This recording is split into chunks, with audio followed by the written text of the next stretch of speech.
بسم اللہ الرحمن الرحیم۔ السلام علیکم ورحمۃ اللہ وبرکاتہ۔ ناظرین، آج ہم ضلع گجرات تحصیل کھاریاں کا ایک مشہور دربار ہے تاجدار تصوف خواجہ خواجگان عظیم عالمی مبلغ اسلام الحاج خواجہ محمد معصوم رحمۃ اللہ علیہ موری شریف کے دربار پر آئے ہیں۔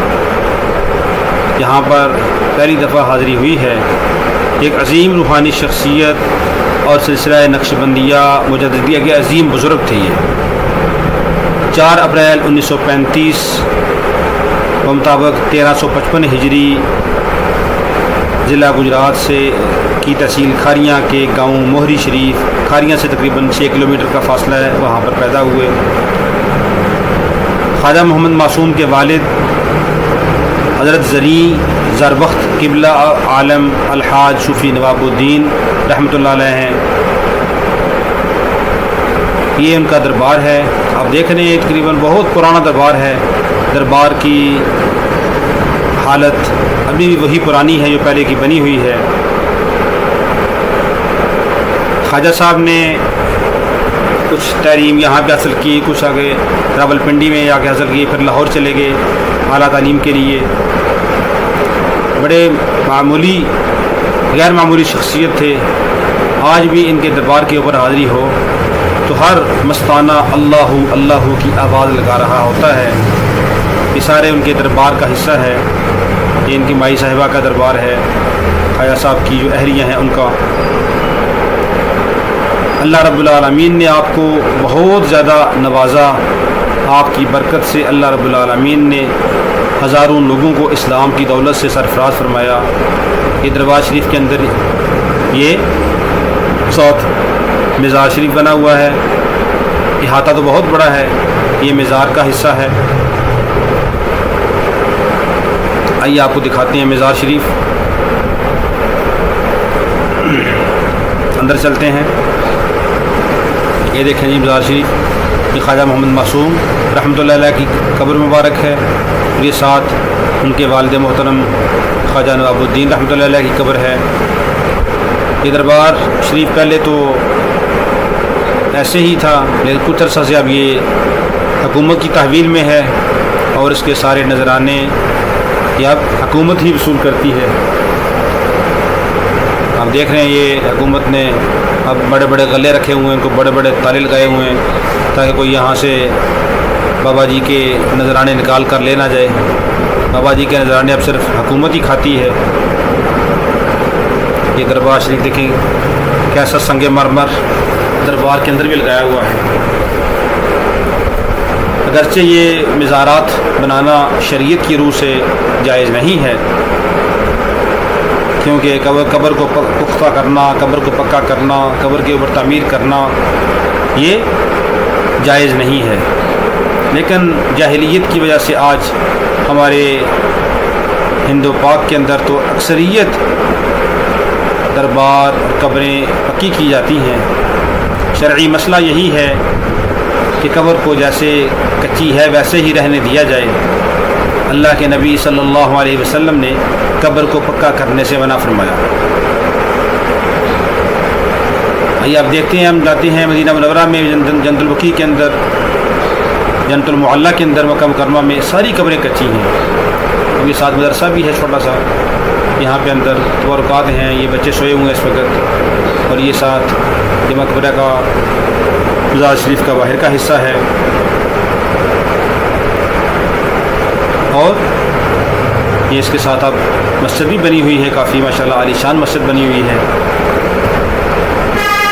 یہ بہت بڑا رقبہ ہے سارا۔ یہ سامنے بیت الخلاء بنے ہوئے ہیں کافی سارے، کوئی اب عرس ہوتا ہے تو پھر ہزاروں کی تعداد میں لوگ ہوتے ہیں یہاں پر۔ یہ مسجد ہے جامع مسجد زریں وقت کے نام سے،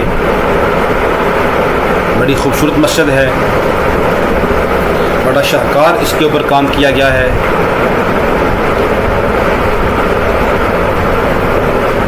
یہاں پہ کے مقامی لوگ بھی بہت تعاون کرتے ہیں، اور بابا جی کے جو مریدین ہیں وہ بھی ماشاءاللہ بہت تعاون کرتے ہیں۔ یہ مسجد کا اندرونی حصہ ہے۔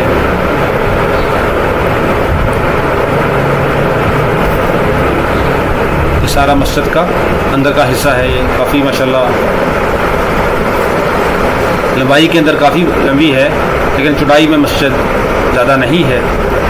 باقی یہ سارا حصہ دربار شریف کا ہے. یہ ساتھ خواجہ صوفی نواب الدین رحمۃ اللہ علیہ کی جو اہلیہ تھی یعنی خواجہ معصوم کی والدہ، یہ ان کی قبر ہے یہ. اور یہ ساتھ سارا علاقہ ایسے ہی پڑا ہوا ہے، پبی علاقہ ہے، یہ ساری زمینیں ہیں. یہ دربار شریف زمین سے کافی اونچا ہے، باہر زمین نیچے ہے. اور یہ بھی مختلف خواجہ صاحب کے خاندان کے افراد کی قبور ہیں. خواجہ صاحب کے کچھ خلفاء ہیں، کچھ ان کے خاندان کے لوگ ہیں، ان کی قبریں ہیں.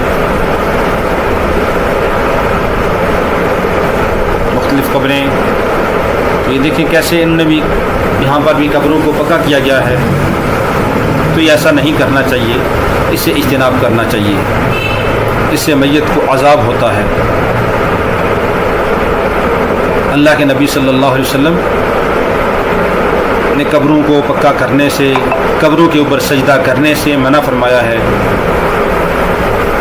آج کل تو بعض اللہ والوں کی قبروں پر لوگ سجدے بھی کرتے ہیں، حالانکہ یہ جائز نہیں ہے.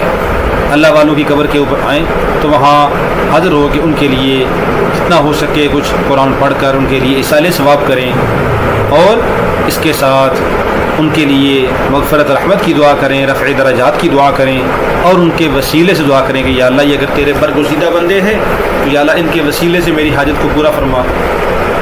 اس نیت کے ساتھ قبروں کی زیارت کرنا چاہیے اور قبروں کے اوپر حاضر ہونا چاہیے. اگر اس نیت سے جائیں گے کہ فلاں بابا جی میری مراد کو پورا کریں گے، پھر میرے مسئلے کو حل کریں گے، تو یہ شرک ہے، یہ جائز نہیں ہے. اللہ والے ایسی تعلیمات نہیں دیتے کہ میرے جانے کے بعد دربار بنا دینا، میری قبر کو پختہ کرنا، میری قبر کے اوپر سجدہ کرنا، یا میری قبر کے اوپر ڈھول ڈماکے جیسے آج کل ہوتے ہیں وہ کرنا، یا جشن منانا، یا فلاں فلاں. یہ جتنے بھی آج کل رسومات، بدعات اور خرافات ہوتی ہیں اکثر درباروں کے اوپر، ان سے اللہ والوں نے کبھی ایسے کاموں کی اجازت نہیں دی، نہ کبھی ان کی تعلیمات ایسی ہیں، نہ ان کے جو بعض والوں نے ان کے اندر ترامیم کر دی، بعض والوں نے اس کو کمائی کا ذریعہ بنا لیا، بعض والوں نے اس کو ایک اپنا ڈھونگ رچایا ہوا ہے. اللہ والوں کی یہ تعلیمات بالکل نہیں تھی. تو یہ سارا دربار شریف کا حصہ ہے. یہاں پہ اوپر آئیے آپ کو دکھاتے ہیں کہ یہ خواجہ صاحب کا کیا نام ہے آرام گاہ تھی، ان کی تخلیقات تھی، خلوت گاہ تھی، یہاں بھی وہ آرام کیا کرتے تھے. یہ ان کا گھر ہے اوپر. اس ساتھ ایک چھوٹی سی غار بنی ہوئی ہے، غار نمائی کمرہ بنا ہوا ہے. اس کے اندر خواجہ صاحب آ کے اللہ اللہ کا ورد کیا کرتے تھے. خواجہ صاحب کے والد صاحب صوفی نواب الدین صاحب یہاں پہ اللہ اللہ کی صدا لگایا کرتے تھے. یہ اوپر رہائش گاہ ہے خواجہ صاحب کی، جہاں پہ وہ اللہ کو یاد کیا کرتے تھے. آج کل یہ ویران پڑا ہوا ہے، خالی پڑا ہوا ہے بالکل. ایسے ہے جیسے یہاں پہ کوئی برسوں پہلے کوئی بندہ آباد تھا.